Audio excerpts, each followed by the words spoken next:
সুপ্রিয় বন্ধুগণ, আজকে আমরা শিখব সিনোনিম থেকে সিনোনিম এবং অ্যান্টোনিম। তাই আসুন ভিডিওটি প্রথম থেকে শেষ পর্যন্ত দেখি এবং গুরুত্বপূর্ণ শব্দগুলো শিখে নিই, যেগুলি আমাদের বাস্তব জীবনে কাজে আসে এবং পরীক্ষাও আসে। হ্যাঁ বন্ধুগণ, ইতিমধ্যে এর ওপর এই চ্যাপ্টারের ওপর 6টি ভিডিও লেকচার দেওয়া হয়েছে। আজকে হলো 7 নম্বর ভিডিও লেকচার। তাই আসুন 7 নম্বর ভিডিও লেকচার দেখি এবং ইতিমধ্যে এর আগের ভিডিও লেকচারগুলি যারা দেখেনি তারা অবশ্যই ভিডিও লেকচার দেখে নেন। ইনশাল্লাহ প্রতিটি ভিডিও আপনাদের কাজে আসবে। হ্যাঁ বন্ধুগণ, আজকের ভিডিওটি এই বই থেকে অর্থাৎ Khan method a complete book of written spoken English grammar এই বই থেকে নেওয়া হয়েছে। এই বইটির উপর ইতিমধ্যে 400-র অধিক ভিডিও লেকচার ফেসবুক ইউটিউবে দেওয়া হয়েছে। আমাদের ভিডিওগুলো দেখুন, ইনশাল্লাহ প্রতিটি ভিডিও আপনাদের কাজে আসবে এবং ভালো লাগবে। এবং যে সকল ভিডিও লেকচার আপনাদের দেখতে ইচ্ছে করে কমেন্টস বক্সে কমেন্টস করে দেন, ইনশাল্লাহ আমরা লিঙ্কগুলো দিয়ে দেবো। এছাড়া যাদের ভিডিও লেকচার দরকার তারা পেন দেবে, আমাদের কাছ থেকে ভিডিও লেকচার নিতে পারবেন। হ্যাঁ বন্ধুগণ, এখন আসুন জেনুইন। জেনুইন অর্থ হলো যথার্থ, খাঁটি, আসল, অকৃত্রিম, প্রকৃত।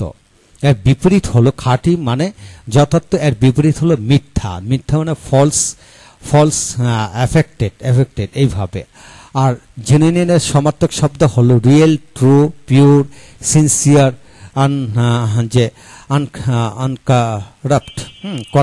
আনকরাপ্ট এরূপ শব্দগুলো হবে। এখন আসেন গ্লাড। গ্লাড মানে হচ্ছে সন্তুষ্ট, খুশি। এর বিপরীত শব্দ হলো অসন্তুষ্ট মানে বেজার, ডিসপ্লেসড বা স্যাড, অখুশি বা সরি, দুঃখিত। এর সমার্থক শব্দ হলো গ্লাডের সমার্থক শব্দ হলো happy, pleased, delighted, জয়াস, cheerful, joyful. এখন আছেন গেস। গেস মানে অনুমান, আন্দাজ, ধারণা করা, কল্পনা করা। গেসের বিপরীত হচ্ছে নো, জানা, সার্টেনলি বা প্রুফ। আর সমার্থক গেসের সমার্থক হলো suppose, conjecture, think, imagine, surprise, consider এরূপ শব্দ হলো সমার্থক শব্দ। এখন আসেন হ্যাপিনেস। হ্যাপিনেস মানে সুখ, আনন্দ, সৌভাগ্য। এর বিপরীত শব্দ হলো আনহ্যাপিনেস, অসুখ মানে সুখী না, সরো।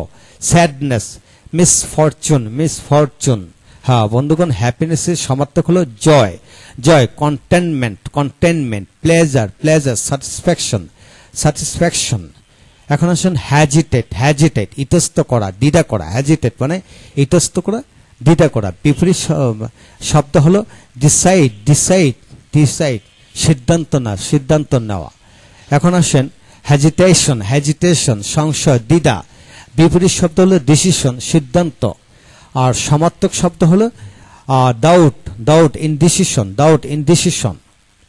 এখন আসেন অনেস্ট অর্থ সৎ, নিষ্ঠাবান, ন্যায়পরায়ণ, সত্যবাদী, আন্তরিক, বিশ্বস্ত। এর বিপরীত শব্দ হলো ডিসঅনেস্ট, আনট্রুথফুল। আর সমার্থক হলো আপরাইট, ফেয়ার, জাস্ট, ট্রুথফুল।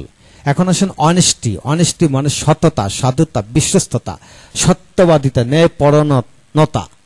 এর বিপরীত হলো ডিসঅনেস্টি। আর সমার্থক হচ্ছে ফেয়ারনেস, আপরাইটনেস, ইন্টিগ্রিটি। এখন আসুন আইডল মানে অলস, করে, অকেজো। এর বিপরীত শব্দ হলো অ্যাক্টিভ বিজি, এক্সপার্ট। হ্যাঁ সমার্থক হলো আইডল মানে লেজি, ইনঅ্যাক্টিভ, ইউজলেস, আনঅ্যাপ্লাইড, আর্থলেস, যেগুলো আইডল, অলস। এখন ইগনোরেন্ট মানে অজ্ঞ, মূর্খ। বিপরীত শব্দ হলো ওয়াইজ, অ্যাওয়ার। আর সমার্থক হলো আনলার্নড, আনটট, আনঅ্যাওয়ার। এখন আসেন ইম্পেল, তাড়না করা, উত্তেজিত করা, প্রণোদিত করা, ইম্পেল। এর বিপরীত হলো স্টপড মানে থামিয়ে দাও।